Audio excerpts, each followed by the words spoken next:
Hey, lady. Hey, Visco. Hey, how you doing? You know Doc? anybody around here that could use washed?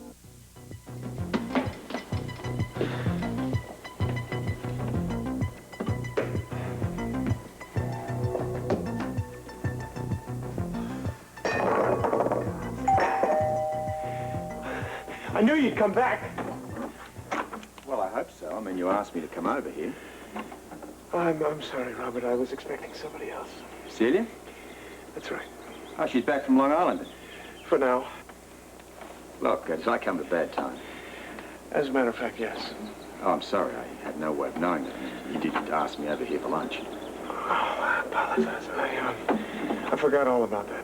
Would you rather do this some other time? No, I'm glad that you're here. I really think that what I have to tell you is far too important to put off any longer. Please, come in.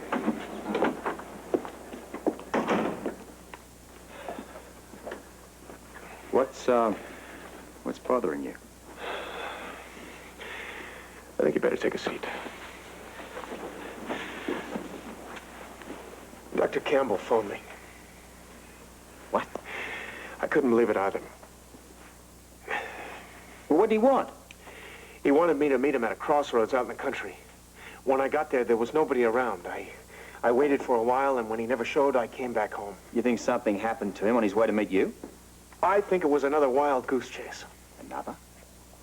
This is the second time that somebody sent me out into the country only to find nobody there when I arrived. Someone obviously wants me out of the way. Why? I don't know. I can guarantee you it's not for my own good. Look, Grant, I don't understand. Why would Campbell want to harm you? I'm not sure that he does, but I don't want to take any chances. Did he say where he'd been? No. Nobody did tell me that he thought Grant Putnam was trying to kill him. What? That's right. That's why he went into hiding. And he didn't stop there. He also suggested that Putnam is out to get me as well. Now, wait a minute. Are you trying to tell me that Campbell claimed Grant Putnam was trying to kill you? Not in so many words. Though he did say that Grant Putnam is responsible for everything that's been happening to me. This is getting weirder by the minute. Yes. Where was Campbell at the time that he tried to reach you? He wouldn't say. Where did he reach you? At the Bean Sprout. He tried the construction trailer first, but somebody there referred him to the restaurant. Why didn't you get in touch with me? I tried, Robert, but you were nowhere to be found. Well, why didn't you leave a message? Because I did not want to risk involving anyone else. Grant, listen, are you sure the man that spoke to you was indeed Dr. Campbell? I assume it was. He identified himself as such, and he spoke with a British accent. But did it sound like his voice? Yeah, pretty much, I guess. I have to be honest with you. I was in such a state of shock that I wasn't really paying attention. I'd like to talk to the person who took that message. You could start with Jimmy Lee. If he didn't take the message, then he'd know who did. Okay, why don't we do that now? You mind? Please, help yourself. You got the number? Yeah. Yeah, Jimmy Lee, please. Jimmy Lee, Robert Scorpio here. Yeah, listen, perhaps you can help me. Yesterday, the afternoon, I believe, a call came through for Grant Andrews. That's right, at the trailer. Oh, it was you. Great. Listen, I was hoping that you could help me here. Listen, think carefully. Did the man have an English accent? Mm-hmm. You sure about that? Yeah, this could be very important. No. That's all I need to know. Thanks, Jimmy Lee.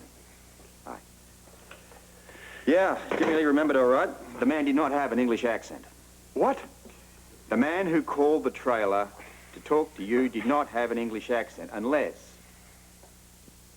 he picked one up between the time he dialed the food store.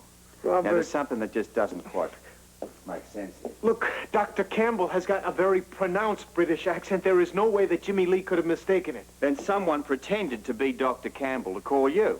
The question is, who was it? Grant Putnam. It had to be. Grant, why? This is the second time that he's pulled a stunt like this. Look, Robert, I'm convinced that he dressed up like me and pretended to be me kissing Tanya Roscoff in the library. What? Why would he do that? Because he had somehow managed to find out that Celia was going to be there. She saw the whole thing. Were you there? No. Though both Tanya and Celia insist that I was, kissing Tanya. What makes you think it was Grant Putnam? Because nobody else could possibly impersonate me so convincingly. But why would he bother? He's out to get me. Look, I don't know, Grant. This whole thing sounds pretty far-fetched. I agree. Very far-fetched. But it's the only explanation. You're convinced that Putnam was the man who pretended to be Dr. Campbell on the phone? Now more than ever. Then why would he admit to kill Dr. Campbell and get to you, too? I don't... Maybe he was trying to throw me off the track. Yeah, well, I don't know about you, but he certainly confused me. I've got to admit, though, Putnam is a person that I've always been a little curious about. Maybe I should pay him a visit at this point. Please do. Do, and when you're there, take a look around. I can practically guarantee you that if you search his room, you're going to find at least one set of clothing identical to mine. Yeah, that would shed some light on this mess. But one thing still bothers me. The motive. Why would Grant Putnam be out to get you? Because he wants revenge. And he wants my wife. Grant keeps insisting that his refusal to believe me about Grant Putnam is no different than my refusal to believe him about Tanya. Well, I guess they both stem from the same cause, a lack of trust. But he's asking me to trust him about something I saw with my own eyes, while he's just making up this thing about Grant Putnam. You must have some reason to believe that you're involved. None that I've given him. This is like the old days. I think he's at it again. I think he's trying to drive me crazy, Ollie. For all I know, Grant is a triple agent.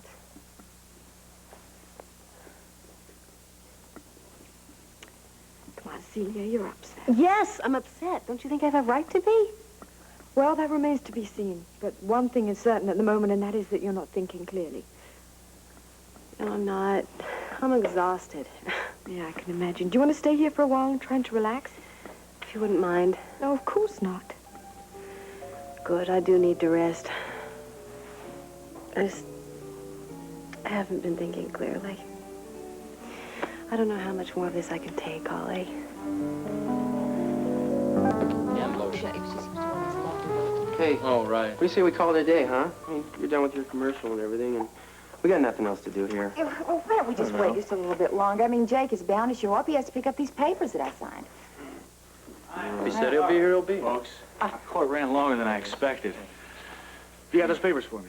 Right here, signed, good. sealed, and delivered. Thank you. You're welcome. Now, do you have time to talk to Josh? I suppose I can spare a minute or two. What's the problem? Well, see, Pirelli's ripping me off, man. I know he is. What makes you say that? Well, it's the same thing that happened to Blackie all over again. I'm turning out hits for Pirelli, and I'm not seeing any of the money. Nothing? Well, a straight check here and there, but, you know, that's just spending money. It's not the kind of bucks I should be making. Did you ask Pirelli for an accounting? Yeah, sure, several times. He refused to give you one? Well, he's too sly for that. He keeps saying, oh, yeah, I've been meaning to get to it. And he never does. And I'm tired of waiting. Now, I want him to pay up or let me out of my contract. Well, it's not as easy as it sounds. First of all, if your contract is anything like Blackie's, he's got you pretty well locked up. Well, that's why I want to hire a lawyer. You know, figure out some loopholes, set me free. It's not that simple, Josh. Well, first of all, I'm going to need a copy of your contract if I'm going to be able to give you any proper advice. Do you have a copy with you? I don't have a copy with me, but I'm going back to New York, and I'm talking to Pirelli. Because that man owes me a contract, and not to mention a lot of money. That's the spirit, Josh. Now, you be sure and keep in touch, and you get me a copy as soon as you have one. Yeah, I'll do that. Thanks. Sure. Thanks a lot for me, too. I don't think I can handle any more heavy casualty scenes of the rock wars.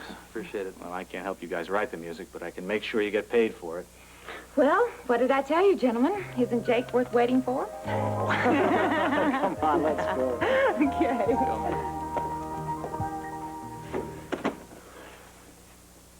Commissioner, Putnam? this is a surprise. Yeah, well, I guess I should have called first, but, well, I was in the neighborhood and thought I'd drop in. I hope you don't mind. Not at all. Tell me, what can I do for you? Got a few questions I'd like to ask you. Well, I'll be happy to try to answer them. Please, have a seat. Sure. Tell me, who do you suppose was kissing Tanya Roscoff in front of Celia Anders at the library the other day? I see you've been speaking with my namesake. Right.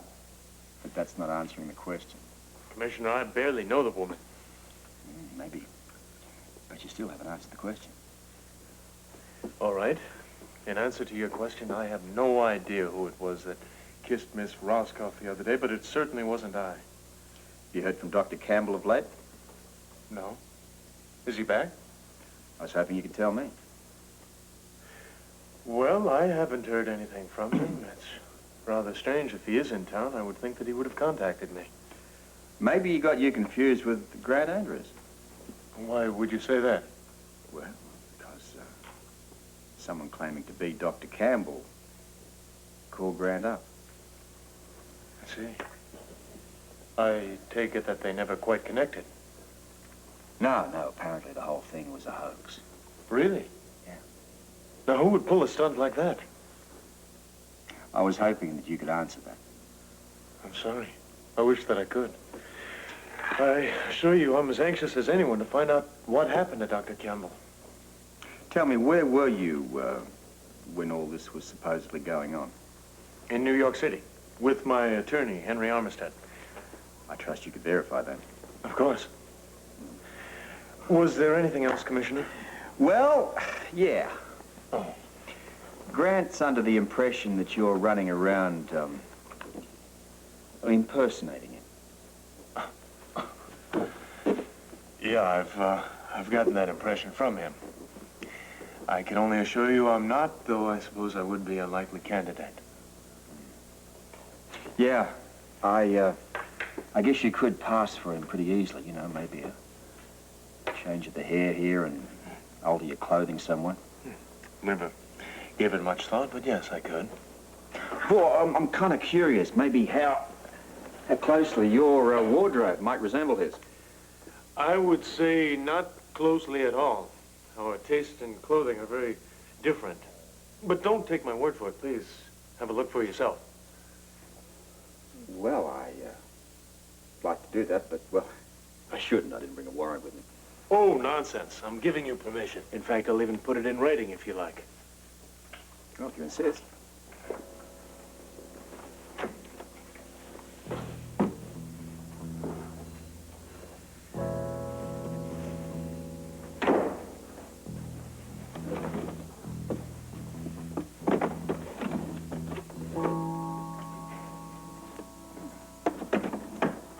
Well, I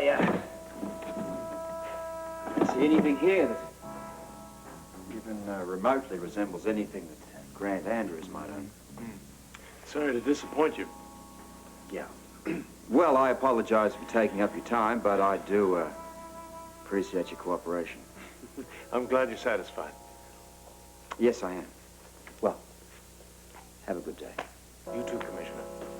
Please allow me.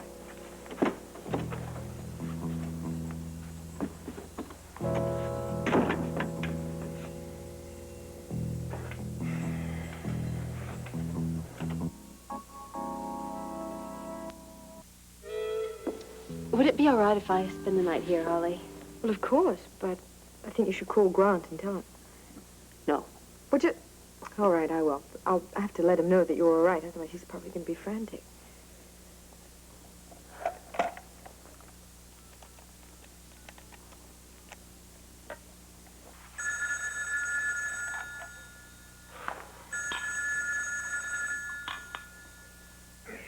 Don't be so impatient. I'm not going anywhere. Hello. Grant? Grant who? This is Holly. What do you want? I just called to let you know that Celia is going to be spending the night here with us. I'll offer her my congratulations. We didn't want to worry you. Put her on.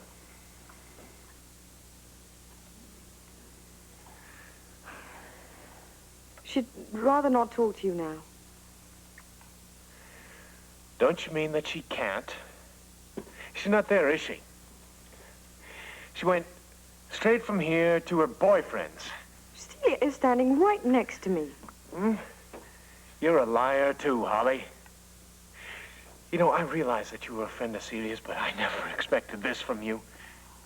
Have you I've been drinking. Not nearly enough. But that makes it all right, doesn't it? Her husband is a drunk, so that makes it all right for her to run around with another man. Oh, forget it. Goodbye. Maybe I married the wrong man after all. Listen, there's no point in dwelling on it right now. Why don't you go upstairs to the guest room and lie down for a bit? Things will look a bit better when you've had a rest. All right, thanks.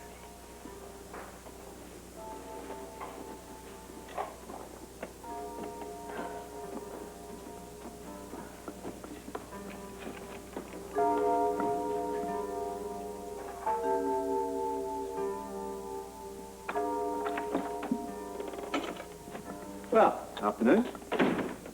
Hi. How was your day? I've had better. How's yours? Interesting. Why don't you tell me about yours, hmm? I just had a long chat with Celia. She's upstairs in the guest room right now. In bad shape. Would she be spending the night if she weren't? I know Grant is the problem. Did she go into detail? Some. She thinks he's trying to drive her mad. She mentioned catching him, kissing Tanya Roscoff in the library, but he denies it. Yeah, I know. He told me. Claims that Putnam's impersonating him. Why? Revenge? To win Celia back. Have you spoken to Grant Putnam? Yeah. Asked him a few questions. Acted like a man that didn't have a care in the world. When I suggested that he may have certain pieces of clothing which were similar to that of Grant Andrews, he practically begged me to trash the place.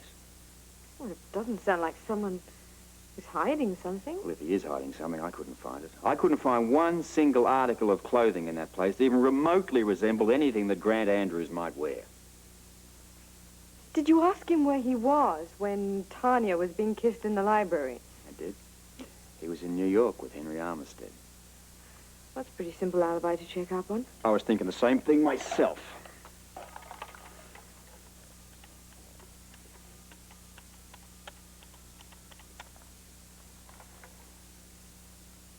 Henry Armistead, please. Yeah, this is Police Commissioner Scorpio from Port Charles. I see. When are you expecting him back? No. No, I'll try again tomorrow. Thank you. Out of the office? Out of town, back tomorrow. Oh, it looks like you're going to have to sleep on it. Oh, I can wait. You know, even though Putnam was extremely cooperative, there's something bothering me. There's more to this than the man is letting on. He thinks he could be the key that unlocks this whole mystery.